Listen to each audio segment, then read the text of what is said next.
Army chief general Asim Munir, जब से इन्होंने चार्ज संभाला है आर्मी चीफ ने, बड़ी मेहनत कर रहे हैं। और पहले दौरे हुकूमत में भी बदकिस्मती है उनकी, अब वो आ तो गए आर्मी चीफ बन तो गए हैं, लेकिन बदकिस्मती उनके साथ जुड़ गई है कि आते साथ ही भी उनको पीडीएम की गवर्नमेंट मिली। पहला दौरे हुकूमत पीडीएम का चल रहा था, उस वक्त ये आर्मी चीफ बन गए। और पीडीएम की गवर्नमेंट इतनी नाअहल, इतनी करप्ट और इतनी निकम्मी, डिसऑनेस्ट और स्लगिश, यानी कि ये हुकूमत अगर अमेरिका के अंदर भी हो ना तो ज़्यादा से ज़्यादा 6 महीने अमेरिका का दिवालिया निकल जाएगा। इस तरह की ये नाअहल हुकूमत है, और उसका दिवालिया निकल जाएगा, ख़ुद ये खरबपति बन जाएंगे। इस तरह की ये हुकूमत है। तो जनरल आसिम मुनीर को बदकिस्मती से मिल गई, फिर उन्हें ख़ुद सारी एफ़र्ट करनी पड़ी। कभी सऊदी अरब का दौरा, कभी यूएई का दौरा, कभी अमेरिका का, कभी मुख्तलिफ़ डेलीगेशंस के साथ मुलाकात, यानी कि वो तो मसरूफ़ रहते हैं और नज़र भी आता है। अब उन्होंने दौरा किया जर्मनी का। अब जर्मनी आपको पता है एक बहुत बड़ी ताकत है यूरोप के अंदर, बहुत बड़ा नाम है उसका, बहुत बड़ी ताकत है वो। तो जर्मनी के दौरे में एक तो जर्मन जो हुकाम हैं उनके साथ मुलाकातें हुई हैं। इसके अलावा जनरल आसिम मुनीर ने वहाँ पर इंतहाई अहम तरीन एक ख़ताब भी किया और जर्मन लोगों के साथ भी इंटरेक्शन किया है। वहीं से उन्होंने पाकिस्तान के मतलब सूरत हाल से मतलब इमरान खान से मतलब भी मैसेज कन्वे किया, इंतहाई अहम तरीन। इसको आपने समझना। देखिए, ये शहबाज शरीफ की तरह जो बड़े खुश हो के और कभी उसका मुल्क का दौरा कर लिया, सरकारी खाते हैं ना, फ्री लगे हुए हैं, जहाँ मर्ज़ी चले जाएं, सरकारी खाते, सरकारी रोटियां, सरकारी लस्सियाँ, सरकारी रहाइशें, सरकारी गाड़ियाँ, सरकारी प्रोटोकॉल, सरकारी पेट्रोल, सरकारी बिजली, सरकारी गैस और सरकारी होटल, दौरे, सब कुछ फ्री खाता है। इसलिए बड़ा शौक़ चढ़ा होता है शहबाज शरीफ जैसे लोगों को कि दुनिया घूम ली जाए, बस सरकारी खाता खुल गया एक दफ़ा, इसको पूरा किया जाए। तो इन्होंने यूएई का दौरा किया, लेकिन army chief general Asim Munir का ये हिसाब नहीं है। वो उनको पता है कि पाकिस्तान के इन मसाइल से दो चार है, मसला यहाँ पर क्या है। उन्होंने अब दौरा किया है जर्मनी का। आर्मी चीफ जो ये पहुँचे हैं वहाँ पर, उन्होंने जाके वहाँ पर मकसद सिर्फ एक ही है कि सारी दुनिया के साथ इंटरेक्शन किया जाए, उनसे समझा जाए, और पाकिस्तान के हालात को देखते हुए अगर वहाँ से भी कोई हवा का झोंका आ सकता है, वहाँ से कोई पैसा तेला आ सकता है, वहाँ से कोई इन्वेस्टमेंट आ सकती है। जर्मनी एक बहुत बड़ी ताकत है, आर्मी चीफ को पता है, उनके साथ एक स्ट्रेटेजिक रिलेशंस। फिर आपको पता है कि जो पाकिस्तान की इस्टेब्लिशमेंट है वो ये भी देखती है कि हमने जो अपनी डिफेंस की प्रोडक्शन है या डिफेंस की जो प्रोडक्ट्स हैं, इस्टेब्लिशमेंट देखें, इस्टेब्लिशमेंट जहाँ पर मुल्क के बहुत अहम तरीन मामलात को देखती है, वहीं पर ये बहुत सारी चीज़ों की प्रोडक्ट्स की प्रोडक्शन भी करती है। इनकी अपनी फैक्ट्रियाँ वाकैंट के अंदर, खाबरा के अंदर कम्प्लेक्सेस हैं, इंजीनियरिंग के बड़े कम्प्लेक्सेस हैं, जिसमें तैयारे, जहाज़, टैंक्स और बड़ा असला जदीद किस्म का वो सारा कुछ बनता है, ड्रोन्स वगैरह, बड़ी जदीद टेक्नोलॉजी। वो सेल भी तो करना होता है, इस वजह से वो जाते हैं, तो उनको वहाँ से रेवेन्यू वगैरह, डील्स वगैरह बहुत कुछ मिल जाता है।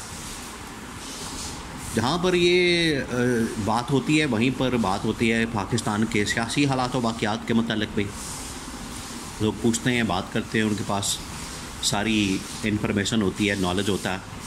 उन्होंने पूछा फिर ये पाकिस्तान के अंदर क्या चल रहा है, और 2024 का जो 8 फरवरी का इलेक्शन है, उन्होंने पूछा कि ये इलेक्शन का रिज़ल्ट क्या आया। तो वहाँ पर फिर जनरल आसिम ने दो टोक अंदाज में बता दिया कि रिज़ल्ट जो है वो तो मैंडेट मिला इमरान खान को।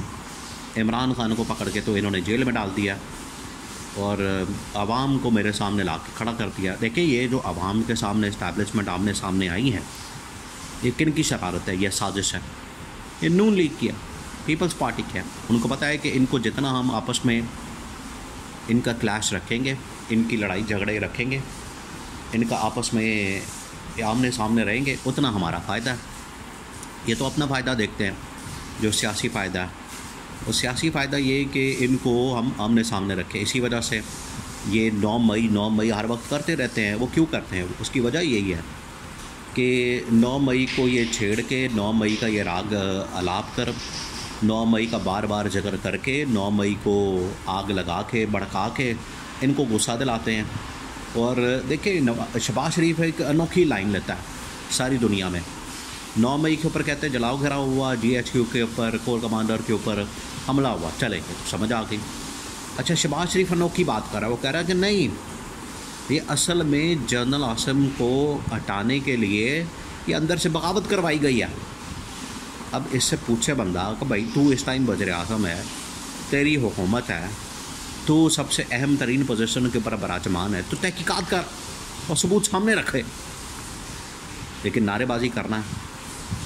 तो वहाँ पर उन्होंने कहा है कि ये तो इमरान खान जो इस वक्त जेल में है, सलाखों के पीछे है, इसका कसूर क्या?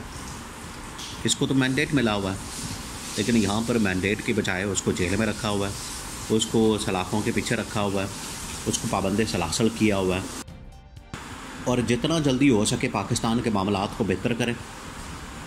और ये इसके अंदर अब जो जनरल आसिम मुनीर के सामने जर्मनी ने तमाम तर चीज़ें रखी हैं, तमाम तर मामलात रखे हैं, वो यही कहा है कि आप पाकिस्तान की भलाई के लिए जमहूरियत वहाँ को बहाल करें, इमरान खान की रिहाई को यकीनी बनाएं, क्योंकि इमरान खान की रिहाई में ही जो इस टाइम सियासी स्टेबिलिटी है वो छुपी हुई है। और जर्मनी जैसे मुल्क में, वहाँ की यूरोपियन ममालिक में, ताकतों में आपको पता है जमहूरियत बहुत ज़्यादा है। तो जनरल आसिम मुनीर को उन्होंने कहा है कि ये जो जाली मैंडेट वाली हुकूमत है, इसको तो हम नहीं मानेंगे, ना इनके साथ काम करेंगे। आप आ गए हैं, सौ बिस्मिल्लाह, ठीक है। लेकिन जहाँ तक बात है शहबाज शरीफ की, इसको आपने हमारे सामने भी नहीं लाना, ना कोई एग्रीमेंट, ना कोई ट्रेड, ना कोई इस मामले में हमने इसके साथ कोई काम करना है। हाँ, जितनी देर तक इमरान खान अब नहीं आता बाहर, इमरान खान को नहीं छोड़ा जाता, इमरान खान को रिहा नहीं किया जाता, उतनी देर तक तो फिर मुल्क जो है वो आगे नहीं बढ़ सकता। बड़ा मसला हो गया, बहुत बड़ा ये मसला है, बहुत बड़ा इशू आप लोगों ने खुद बना दिया। मुल्क इसी वजह से रुक गया, मसला बन गया। अब आगे बढ़ाने के लिए इमरान खान को छोड़ना पड़ेगा, वरना फिर जिस तरह से मुल्क चलाने की कोशिश हो रही है, इस तरह से मुल्क नहीं चलना। एक घर नहीं चलता तो मुल्क कैसे चलेगा? ये UAE, सऊदी अरब, चीन, तुर्की, ईरान के बाद जर्मनी ने भी इमरान खान की हिमायत करके आर्मी चीफ को दो टोक अंदाज में पैगाम दे दिया है।